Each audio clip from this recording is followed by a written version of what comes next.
함께 묵상 기도하심으로 8월 9일 수요예배를 하나님께 드리겠습니다.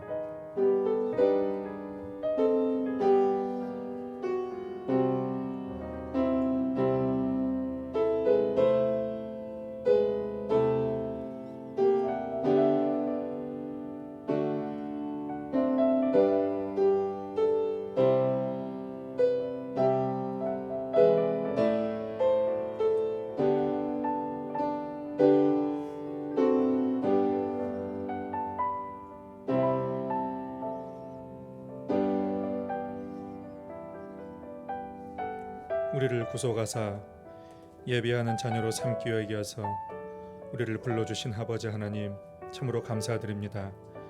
이 시간도 자격 없었던 우리를 예수 그리스도의 보혈로 구속하셔서 하나님의 자녀가 되게 하여 주시고, 또 예배 드리는 자의 합당한 자로 우리를 세워주셨사오니 주의 이름에 합당한 예배로 올려드리는 복된 시간 되게 하여 주시옵소서. 예배를 드리러 나온 모든 성도들마다 그 마음의 소원이 이루어지게 하여 주시옵시고, 또 하나님의 영광만이 나타나는 복된 시간 되도록 주께서 인도하여 주옵소서. 예수 그리스도의 이름으로 기원하옵나이다. 아멘. 찬송가 260장 부르신 후에 조미애 권사님 기도 인도해 주시겠습니다.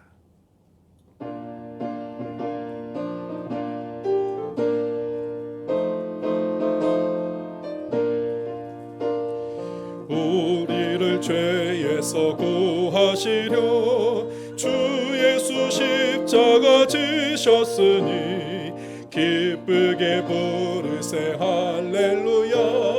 나 구원받았네. 찬송하세 찬송하세 주님 나를 구하셨네. 찬송하세 찬송하세 주가 구원하셨네. 우리를 죄에서 구했으니 이전에 행하던 악한 일과 주하고 더러운 모든 죄를 온전히 버렸네. 찬송하세 찬송하세 주님 나를 구하셨네. 찬송하세 찬송하세 주가 구원하셨네. 나 지금 죄에서 사함받아 거룩한 백성이 되었으니 이 육신 장막을 벗을 때도 겁날 것 없겠네. 찬송하세 찬송하세 주님 나를 구하셨네. 찬송하세 찬송하세 주가 구원하셨네.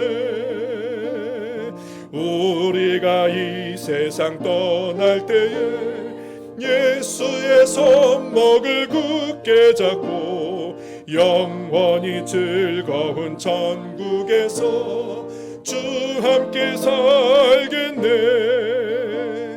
찬송하세 찬송하세 주님 나를 구하셨네. 찬송하세 찬송하세 주가 구원하셨네.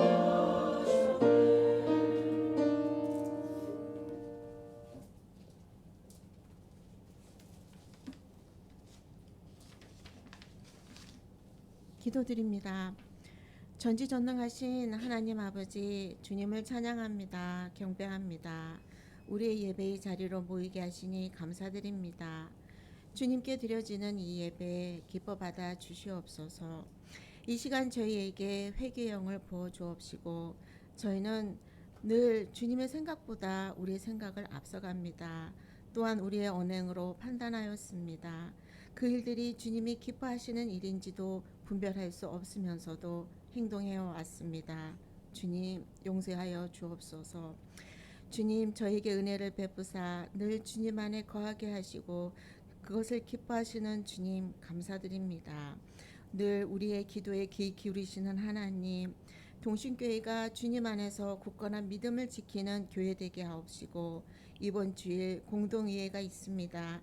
주님만이 개입하여 주시옵소서. 세계에 일어나는 전쟁, 전염병, 질병, 자연재해 너무나 많은 일들로 세상 사람들은 황폐해지고 삶의 어려움으로 두려움과 무서움으로 우리를 공포로 사로잡고 있습니다. 주님 이 안에서 우리가 어떻게 살아가나요? 어떡하나요? 항상 이 상황에서 주님을 경외하는 자로 살아가게 하여 주시길 간구하며 기도합니다. 주님, 성령님의 도우심으로 살아계신 예배가 되게 하여 주옵시고 말씀을 전하는 이성훈 목사님 성령 충만케 하시어 담대함으로 주님 말씀 전하게 하옵시고 이곳에 모인 저희에게도 듣는 귀가 열리고 생명의 말씀을 붙잡고 오늘도 그 말씀이 우리 안에 역사하게 하시고 우리가 실족하지 않게 승리케 하신 주님을 의지하게 하옵소서. 주님은 홀로 영광이십니다. 할렐루야. 감사드리며 구주 예수님의 이름으로 기도드립니다. 아멘.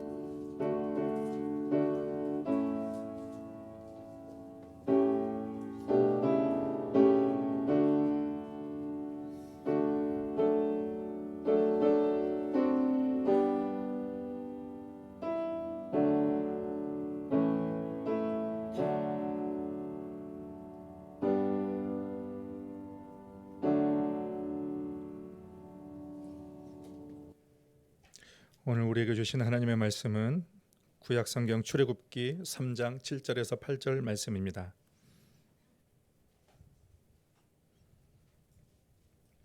제가 가진 성경 구약 84면입니다.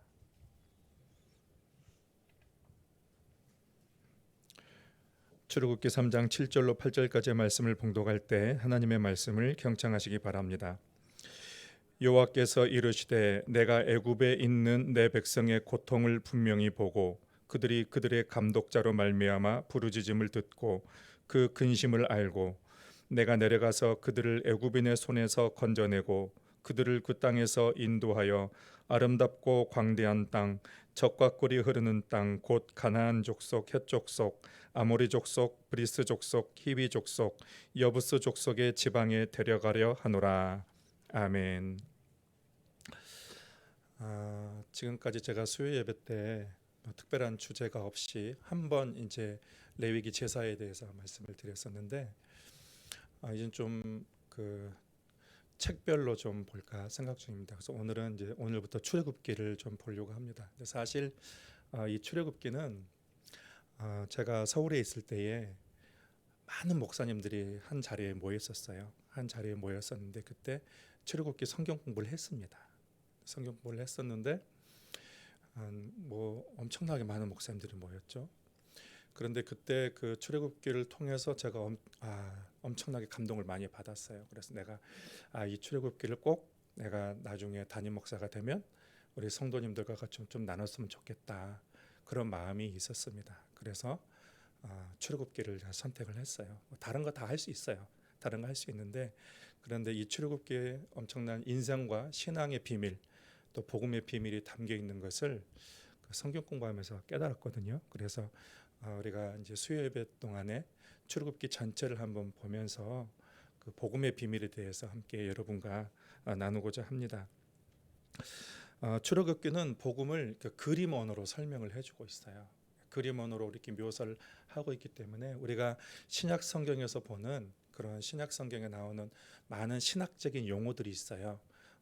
구원, 성화, 그리고 뭐 예배, 뭐 그런 여러 가지 신학적인 용어들에 대해서 보다 쉽게 이해할 수 있게 되는 것입니다. 그래서 이런 말이 있어요. 출애굽기를 알면 구원이 보인다. 출애굽기를 알면 인생이 보인다라는 말이 있습니다. 한번 따라해 보시겠습니까? 자, 출애굽기를 알면 구원이 보인다. 출애굽기를 알면 인생이 보인다. 이건 이제 설교이긴 설교인데 성경 공부식 설교입니다. 조금 여러분 따분할 수가 있어요. 따분할 수가 있지만 그래서 집중해서 보시면 이걸 하면서 여러분이 출애굽기의 모든 구조, 모든 구제와 내용과 주제들을 속속들이 알 수 있게 될 것입니다. 그래서 우리는 이제 출애굽기 말씀을 시작하면서 계획이 있는데 모든 인간을 구원하시려는 하나님의 구원 역사의 그 방향과 목적을 이해하게 될 것입니다. 그리고 이제 그 출애굽기 여정 속에서 내 자신의 삶의 방향, 내 삶의 길에 대해서 우리가 같이 또 나누게 될 것입니다. 성경을 보는 가장 일반적인 관점이 있는데 그것을 구속사적인 관점으로 봅니다. 그러니까 구속사적인 관점이란 성경 전체를 하나님의 구원의 드라마다. 그래서 예수 그리스도를 중심으로 해서 성경 전체가 하나님의 구원을 이루는 그런 책이다. 그렇게 보는 것이 구속사적 관점이라고 할 수가 있습니다. 그래서 성경을 이런 구속사적 관점에서 보면은 구약에서는 출애굽기가 중요합니다. 그리고 신약에서는 에베소서가 중요합니다. 출애굽기는 구약 성경 전체를 구속사적으로 보는 안경이 됩니다. 그리고 에베소서는 신약 성경 전체를 구속사적으로 보는 그런 안경이 된다고 할 수가 있습니다. 출애굽기는 구약 성경에서 아주 특별한 그런 위치를 차지하고 있습니다. 그래서 그것을 통해서 우리는 우리의 구원의 여정과 현재의 삶을 조명해 볼 수 있는 도구가 될 수가 있습니다. 그래서 우리가 출애굽기를 함께 보면서 복음에 대한 이해를 얻고 그리고 우리 자신의 삶을 조명해 볼 수 있는 그런 기회가 될 수 있기를 바랍니다. 우리가 예수를 믿고 구원을 받는 것은 영적 순리의 시작이라고 할 수가 있습니다. 일반적인 그리스도인들은 구원받는 것이 예수 믿는 것의 목적이고 결론이라고 생각하는 경우가 많이 있습니다. 그러니까 신앙생활이라는 것이 예수 믿고 천국 가는 것이 그것이 끝이다. 그렇게 생각하는 사람들이 있다라는 것입니다. 그런데 우리가 구원받고 하나님의 자녀가 되는 것은 우리가 구원의 여정의 출발점입니다. 시작입니다. 더 중요한 것은 구원받은 성도로서 어떻게 살아야 하는가, 그런 삶의 내용이 더 중요하다고 할 수가 있습니다. 그래서 성경은 성도로서 살아가야 될 그런 삶의 내용, 성화의 삶에 대해서 많은 부분 강조를 하고 있습니다. 물론 구원받지 못했다면 그리스도인으로서의 새로운 삶도 우리가 시작하지 못했을 것입니다. 그래서 구원은 중요하지만 그 후에 이제 그리스도인으로서 살아간다는 것은 우리의 삶에 있어서 놓치지 말아야 할 중요한 주제입니다. 어떻게 살아가야 되는 것입니다. 그래서 우리 그리스도인의 신앙에 두 가지 주제가 있다면 하나는 어떻게 구원을 얻는가라는 것이죠. 구원의 문제입니다.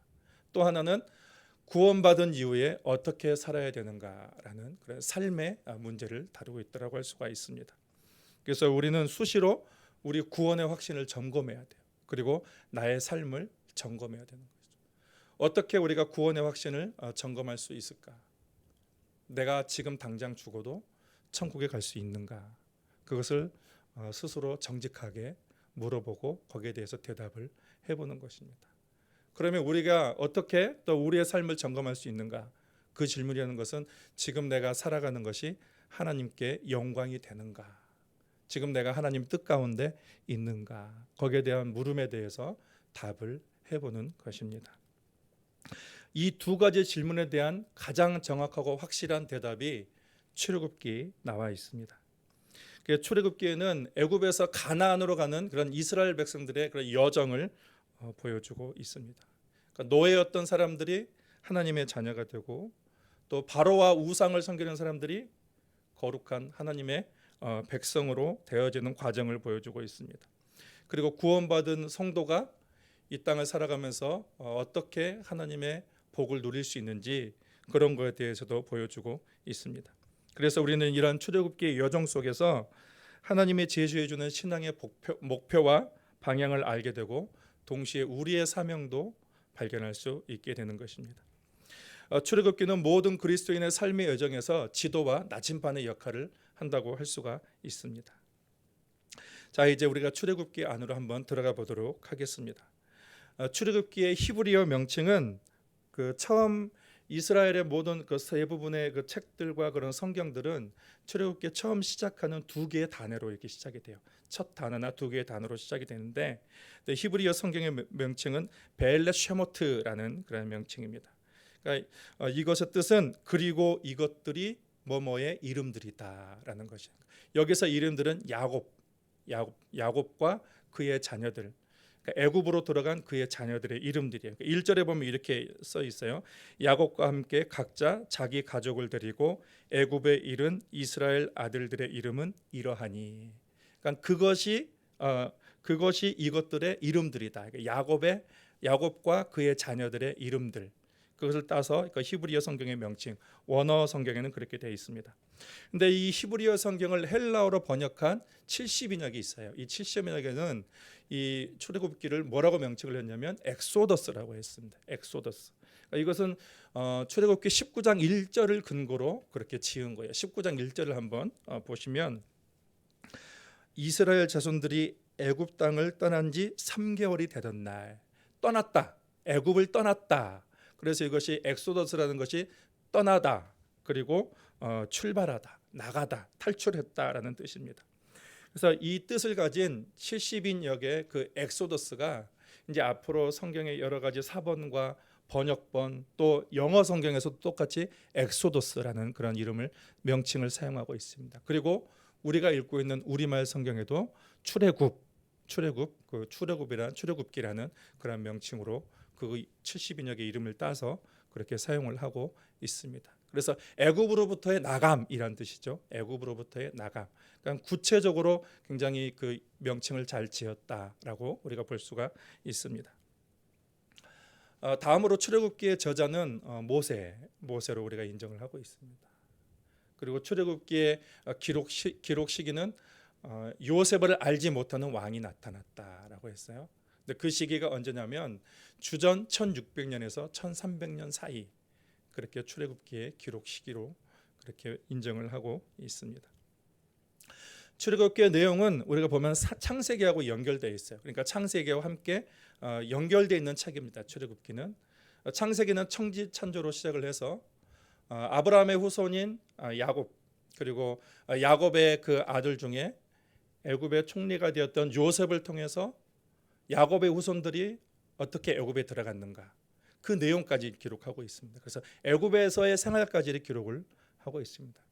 출애굽은 이스라엘 백성들이 애굽으로 들어간 야곱의 후손들이 400년 동안 애굽에서 거주하면서 어떻게 그들이 번성을 했고 또 어떤 과정을 통해서 그들이 애굽을 나왔는지, 애굽을 나오고 그리고 가나안 땅까지의 그런 여정, 그 여정들을 출애굽기에서 기록을 하고 있습니다. 40년 동안 광야 생활을 기록을 하고 있어요. 그러면서 그들이 형성한 신앙의 중심 내용들을 기록을 하고 있습니다. 그 신앙의 중심 내용이라는 것은 하나님의 구원 역사죠.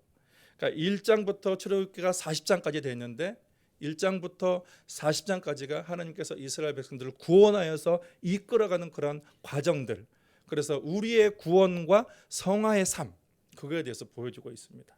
그래서 이스라엘 백성들이 애굽에서 나와서 숫곳으로 그리고 에담으로 그리고 홍해 바다로 이렇게 쭉쭉쭉쭉 이어지면서 시내 광야로 그리고 시내 산으로 그리고 가데스 바네아로 마지막 이제 그 모압 평지까지 그들이 이제 가게 되는 그런 여정 속에서 하나님께서 홍해를 건너게 하시고 또 구름 기둥과 불 기둥으로 그들을 안내하시고 그들의 만나 매출하기로 그들을 먹이시고 그리고 그들의 여러 가지 전쟁에서 승리케 하시고 반석에서 물을 마시게 하시고 그런 모든 과정 속에서 하나님이 어떻게 그들을 구원하시고 그들이 성화되었는지 그런 과정들을 출애굽기 전체에서 보여주고 있다라는 것입니다.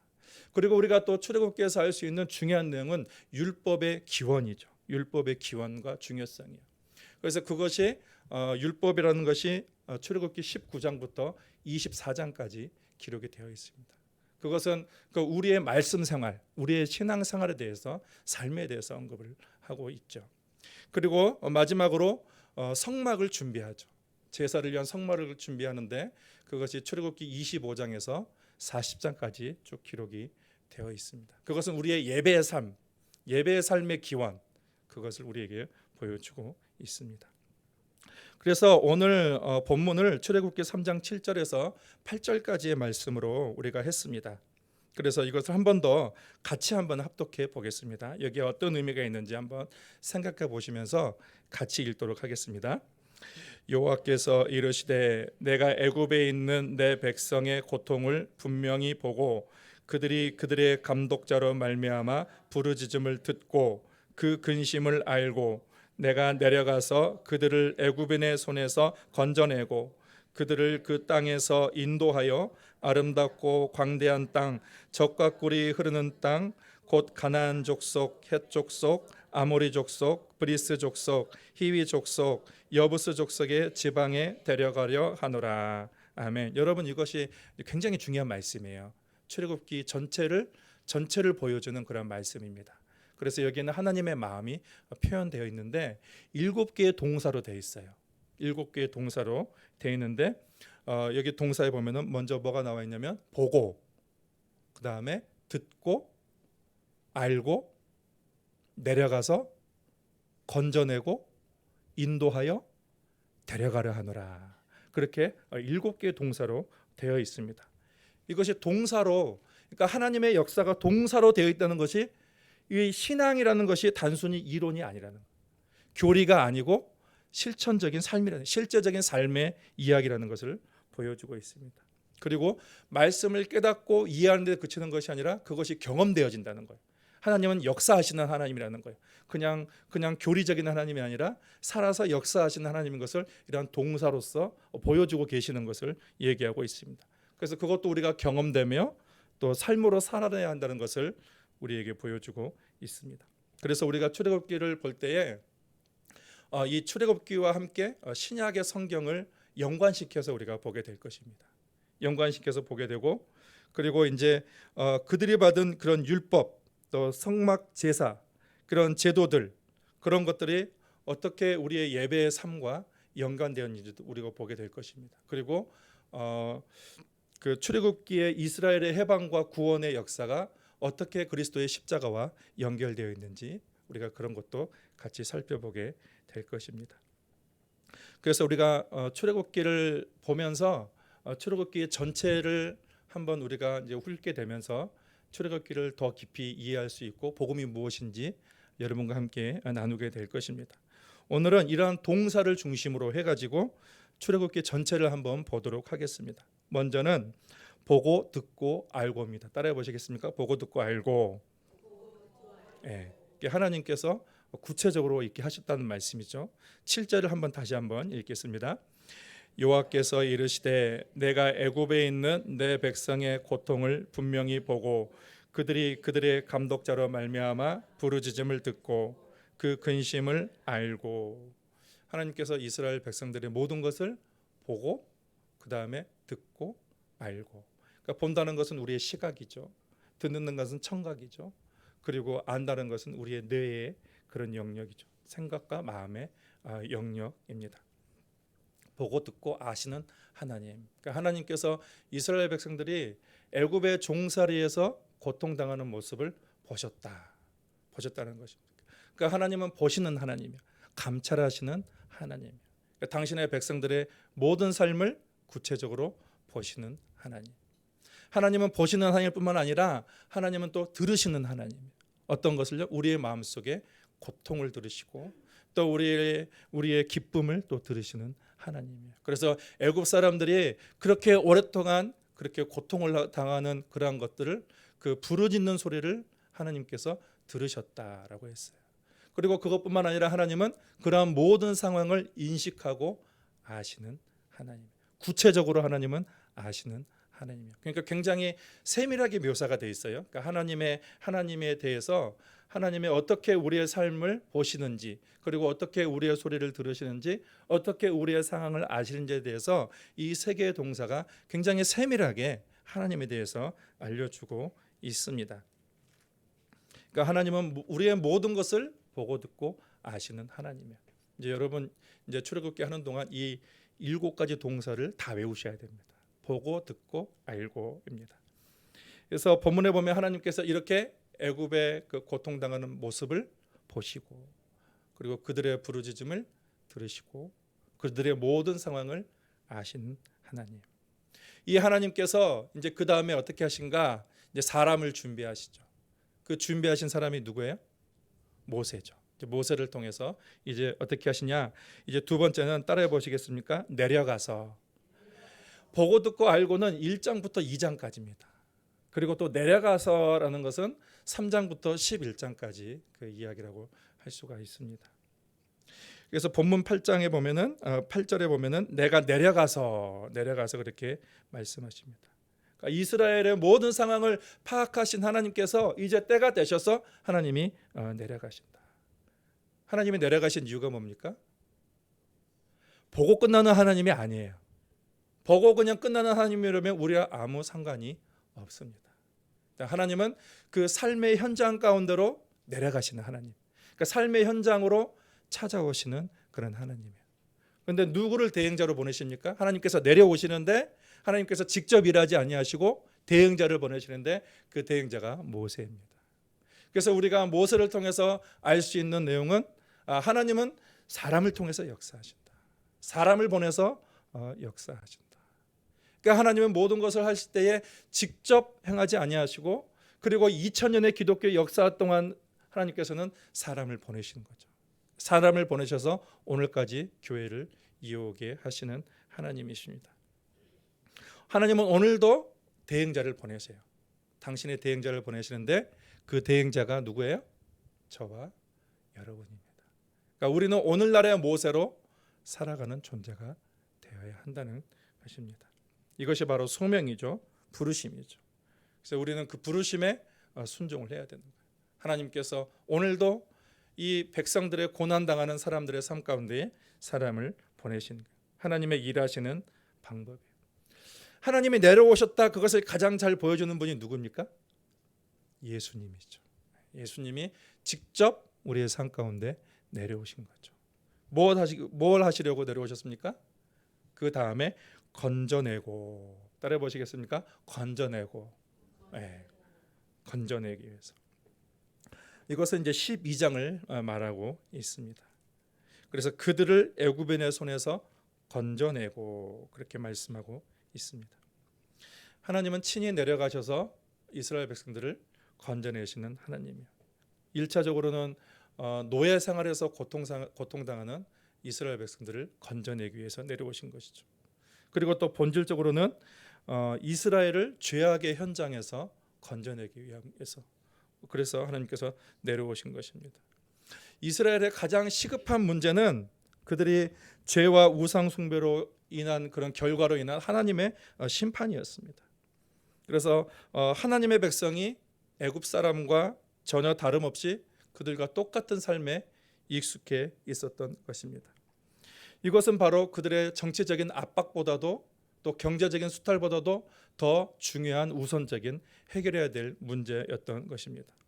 그래서 하나님의 심판으로부터 이스라엘 백성들이 구원을 받아야 했던 것입니다. 그래서 하나님은 그 이스라엘 백성들을 건져내기로 하셔서 내려오신 것입니다. 그것이 바로 출애굽기 12장에 기록된 유월절 사건이죠. 어린 양의 대속죄, 그것이 바로 하나님의 건져냄, 그리고 이스라엘 백성들의 새로운 삶의 여정의 출발이 되는 것입니다.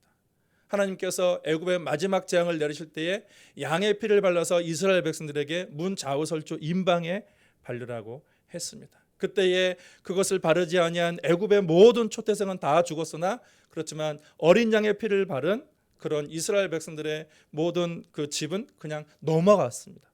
그 심판이 넘어갔습니다. 재앙이 넘어갔습니다. 그래서 그것이 유월절이에요. 그것을 통해서 이스라엘 백성들이 이제 구원을 받게 되고 그리고 하나님의 새 백성으로서의 이제 열정을 출발하게 되는 것이죠. 그러니까 예수 그리스도를 얘기하는 거죠. 어린 양 되신 예수 그리스도께서 죄와 또 심판으로부터 저주로부터 우리를 구원하시기 위해서 이 땅에 내려오셔서 십자가에서 피를 흘리게 되신 거죠. 그래서 예수 그리스도의 그 십자가에 흘리신 피로 말미암아 우리는 하나님의 새로운 백성으로서 구원의 여정을 이제 새롭게 출발하고 시작하게 되는 것입니다. 이것이 바로 건져내고의 의미입니다. 그리고 다음으로 인도한다, 인도하여입니다. 따라해 보시겠습니까? 인도하여. 이게 이제 13장부터 24장까지의 내용을 말해주고 있습니다. 그들을 그 땅에서 인도하여. 그러니까 어린 양의 피로 말미암아 구속받은 백성들을 하나님께서 약속의 땅으로 인도해 가신다는 것. 그 약속의 땅은 가나안 땅으로. 이스라엘 백성들이 새로운 그런 하나님의 언약과 그 은혜 구원받는 백성으로서 새로운 삶을 살아가야 될 그 곳으로 하나님께서 이제 인도에 가신다는 것입니다. 그런데 그 인도에 가는 과정이 그렇게 평탄한 것만은 아닙니다. 인도에 가는 과정 속에서 광야 생활을 그들이 이제 하게 되는 것이죠. 그들이 광야 생활을 겪게 되는 이유는 그것을 통해서 그들은 하나님을 주인으로 모시는 그런 작업을 하게 됩니다. 그러니까 그들은 애굽의 바로 왕의 명령에 따라서 지냈던 사람들이에요. 노예 생활에 익숙했던 사람들이에요. 그러니까 바로가 그들의 주인이었습니다. 그리고 애굽의 신들이 그들의 주인이었습니다. 그런데 이제는 주인이 바뀌는 거죠. 주인이 하나님으로 바뀌는 거예요. 그래서 하나님으로 주인이 바뀌는 그런 훈련을 그들은 애굽에서 받아야 됐습니다. 그것을 우리가 이제 세례를 통해서 우리의 주인이 바뀌는 그런 작업을 하는 게, 나는 죽고 예수가 사는 그런 주인이 바뀌는 그런 삶을 살게 되는 거죠. 그리고 또 광야 생활에서 이들이 겪어야 되는 것은 주권이 완전히 이양되는 것입니다. 광야 생활을 하면서 내가 내 인생이 내 마음대로 되지 않는 것을 경험하게 되죠. 하나님께서 우리의 생사화복과 광야 생활에 있던 이스라엘 백성들의 모든 생명과 복과 화, 이런 모든 것들이 다 하나님께 달려 있다는 것을 그들이 인정하게 되는 것이죠. 하나님께서 만나를 내려주셔야, 하나님께서 물을 주셔야, 그래서 그들이 주권을 완전히 하나님께 이양하는 그런 과정들을 광야 생활을 통해서 이제 그것을 훈련을 받게 되는 것입니다. 그리고 이제 그 하나님의 백성으로서의 합당한 삶을 그들이 이제 배우게 되는 거죠. 광야 생활을 통해서. 그것이 뭐예요? 율법과 그리고 성막입니다. 10계명을 받게 되죠. 그리고 계명들을 받게 되고, 그리고 성막을 그들이 받게 됩니다. 그래서 하나님을 예배하는 삶, 하나님의 백성으로서의 합당한 삶을 그들이 배우게 되는 것입니다. 그래서 이러한 훈련의 과정, 이러한 훈련 과정들이 하나님께서 우리를 인도하시는 과정이다, 방법이다. 우리가 그것을 배울 수가 있게 되는 것이죠. 하나님은 지금도 우리를 말씀과 예배를 통해서 우리를 인도하고 계신다는 것입니다. 자, 그리고 마지막으로 데려가려 하노라. 따라해 보시겠습니까? 데려가려 하노라. 이것은 이제 25장부터 40장까지의 말씀이에요. 출애굽기 25장부터 40장까지. 그래서 8절 하반절에 보면 아름답고 광대한 땅, 젖과 꿀이 흐르는 땅, 곧 가나안 족속, 헷 족속, 아모리 족속, 브리스 족속, 히위 족속, 여부스 족속의 지방에 데려가려 하노라. 여러분, 하나님이 이스라엘 백성들을 데려가려 하는 곳이 어딜까요? 하나님이 이스라엘 백성들을 데려가려 하는 것은 궁극적으로는 성막이죠. 출애굽기가 성막의 완성으로 끝나요. 40장에 보면 성막의 완성이 완성되고 거기에 하나님의 영광이 임재하게 되는 것으로 출애굽기가 그렇게 끝이 나게 됩니다. 결국 하나님께서 이스라엘 백성들을 인도하고 건져내고, 그런 목적은 뭐냐? 그 목적은 바로 예배예요. 하나님과 그의 백성들 간의 관계의 회복과 그리고 친밀한 그런 교제, 그것이 바로 하나님께서 궁극적으로 이스라엘 백성들을 구원한 그런 목적이라고 할 수가 있습니다. 여러분, 출애굽기 5장 1절 말씀 한번 펴보시겠어요? 출애굽기 5장 1절 말씀이 그것을 잘 보여주고 있습니다. 출애굽기 5장 1절 말씀을 같이 한번 읽어보도록 하겠습니다. 그 후에 모세와 아론이 바로에게 가서 이르되 이스라엘의 하나님 여호와께서 이렇게 말씀하시기를 내 백성을 보내라. 그러면 그들이 광야에서 내 앞에 절기를 지킬 것이니라 하셨나이다. 하나님께서 모세와 아론을 바로에게 보내셔가지고 하나님의 말씀을 전달하는데 뭐라고 전달해요? 내 백성을 보내라. 그들이 광야에서 내 앞에서 절기를 지킬 것이니라. 이 절기를 지키는 것은 예배를 한다는 거예요. 그러니까 그들은 나의 백성이고 나와 교제하며 나를 예배하기 위해서 내가 그들을 세웠고 불렀다. 하나님께서 그들을 데려가기 위한 그런 궁극적인 그런 목적이라고 할 수가 있습니다. 그래서 하나님께서는 이스라엘 백성들을 하나님의 임재 가운데로 불러요. 그래서 성막 예배를 통해서 그들은 하나님과 만나게 되죠. 그것이 이스라엘 백성들을 건져내신 이유고 데려가신 이유라고 할 수가 있습니다. 이것을 신약에서 요한은 이렇게 말했습니다. 아버지께 참되게 예배하는 자들은 영과 진리로 예배할 때가 오나니 곧 이때라. 아버지께서는 자기에게 이렇게 예배하는 자들을 찾으시느니라. 그러니까 하나님께서 예배하는 자들을 찾으신다는 거예요. 하나님은 영이시니 예배하는 자가 영과 진리로 예배할지니라. 그렇게 말씀하고 있습니다. 그래서 이스라엘 백성들은 광야로 인도함을 받은 다음에 매일 성막으로 나갔습니다.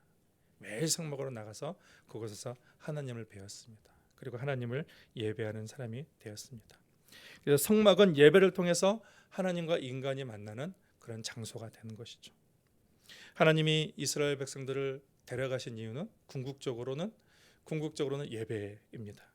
예배자로 세우시는 그런 목적이 있습니다. 그래서 예배를 통해서 그들과 만나시고 교제하려는 그런 목적이 있는 것입니다. 그래서 우리의 삶의 목적이 뭐야 되는가? 바로 참된 예배자가 되는 것이 우리의 삶의 목적이 되어야 되는 것입니다. 그래서 참된 예배자로서 살고 또 삶의 예배자로서 살아가는 것이 우리의 목적이 되는 것이죠. 그래서 하나님의 구원 경영입니다. 하나님의 구원 경영. 결국 이제 가나안으로 가게 되는 거죠. 가나안으로 가게 돼서 거기서 이제 예배자의 삶을 살아가게 되는 것이죠. 그래서 이 출애굽기는 하나님의 구원 경영, 하나님의 구원 계획이 인간을 위한 하나님의 구원 계획, 그리고 인간이 삶의 방향과 그 목적이 무엇인지, 그 복음의 비밀에 대해서 출애굽기는 그림으로 우리에게 보여주고 있다라고 할 수가 있습니다. 그래서 저는 출애굽기를 통해서 여러분과 제가 우리의 삶의 그 현실을 한번 그 출애굽기를 통해서 우리의 삶의 현실을 한번 방향성을 한번 찾아보고 또 우리의 목적이 무엇인지를 알기를 원하는 그런 마음이 있습니다. 근데 하나님 무엇보다도 하나님은 섬세한 하나님입니다. 하나님은 구체적인 하나님이에요. 한번 볼까요? 7가지가 뭐였죠? 보고, 처음에 눈으로 보고, 그 다음에 귀로 듣고, 그 다음에 머리로 생각으로 아시고, 그것으로 끝입니까? 네, 내려와서, 그리고 내려와서 끝나는 것이 아니라 고통 속에 있는 그들을 건져내고, 그리고 건져낸 다음에 그것으로 끝인 게 아니라 그들을 인도하는 거죠. 네, 인도하고 결국 어디로 데려가요? 네, 예배의 삶으로, 하나님과의 교제로 우리를 데려가는 거예요. 그게 이제 출애굽기 40장이 성막으로 끝나게 되거든요. 예배로 끝나게 되거든요. 그것을 하나님께서 우리에게 보여주시는 것입니다.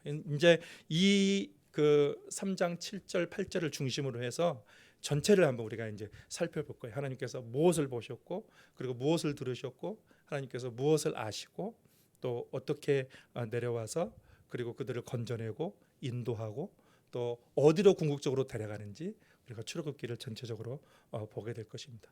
그래서 이런 것을 통해서 하나님께서 우리에게 말씀하고자 하는 것은 우리의 정체성이에요. 너희의 정체성은 뭐냐? 너희의 정체성은 하나님의 자녀다. 그러니까 하나님의 자녀로서 이제는 종의 정체성을 버리고 죄인의 정체성을 버리고 이제 하나님의 자녀로서 의인의 정체성에 합당한 삶과 목적과 그 인생의 방향에 대해서 출애굽기가 우리에게 가르쳐주고 있다는 것입니다. 여러분, 하나님 되게 멋지지 않으십니까? 하나님 되게 섬세하신 하나님이세요. 이렇게 섬세하신 하나님, 그 하나님을 우리가 깨닫고 그 하나님이 원하시는 그런 목적과 또 인생의 방향을 발견하는 우리 모두가 될 수 있기를 바랍니다. 하나님 아버지, 이제 출애굽기의 그 말씀을 우리가 같이 계속해서 나누려고 합니다. 아버지 하나님, 우리에게 지혜를 허락하여 주시옵시고, 이 출애굽기를 통하여서 하나님께서 어떻게 인류를 구원하시고 또 인류를 인도해 가시는지를 깨닫고 하나님의 그 섬세하심 보시고 들으시고 아시고 또 내려오시고 또 건져내시고 인도하시고 결국으로는 예배의 자리로 우리를 데려가시고 이끄시는 그런 하나님의 섬세한 손길을 우리가 경험하게 하여 주시고 또 그것을 알게 하여 주시고 또 우리의 삶 가운데에 실천적으로 하나님과 동행하는 가운데 이뤄내는 그런 우리 모든 성도들이 될 수 있도록 하나님께서 함께하여 주시옵소서. 예수님의 이름으로 기도하옵나이다. 아멘. 찬송가 447장 부르시겠습니다.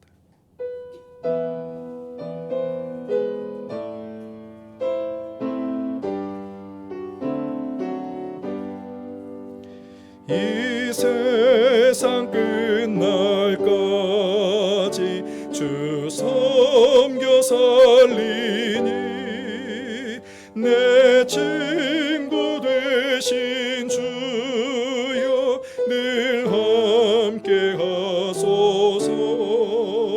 주 나와 함께 하면 전쟁도 겁없고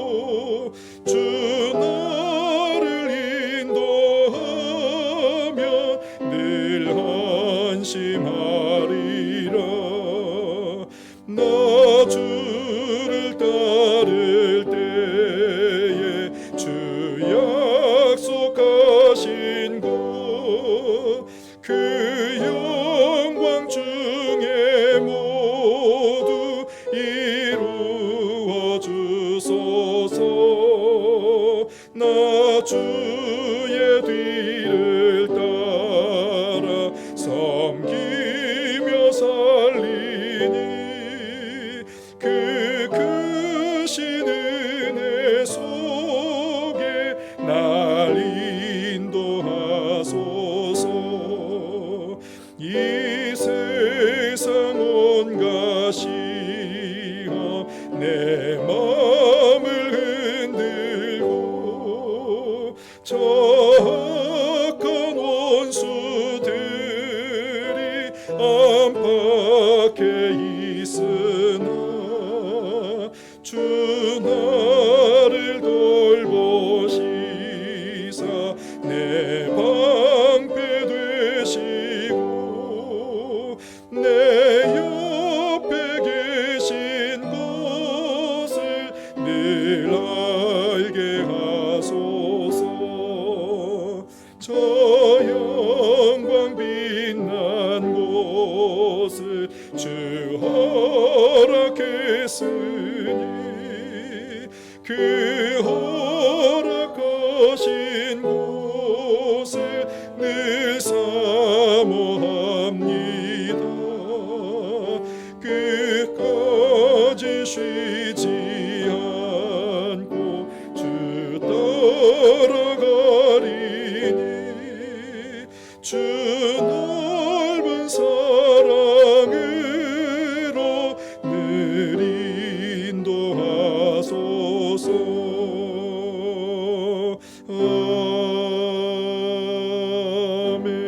아멘. 주기도문으로 예배를 마치겠습니다. 하늘에 계신 우리 아버지, 아버지의 이름을 거룩하게 하시며 아버지의 나라가 오게 하시며 아버지의 뜻이 하늘에서와 같이 땅에서도 이루어지게 하소서. 오늘 우리에게 일용할 양식을 주시고 우리가 우리에게 잘못한 사람을 용서하여 준 것 같이 우리 죄를 용서하여 주시고 우리를 시험에 빠지지 않게 하시고 악에서 구하소서. 나라와 권능과 영광이 영원히 아버지의 것입니다. 아멘.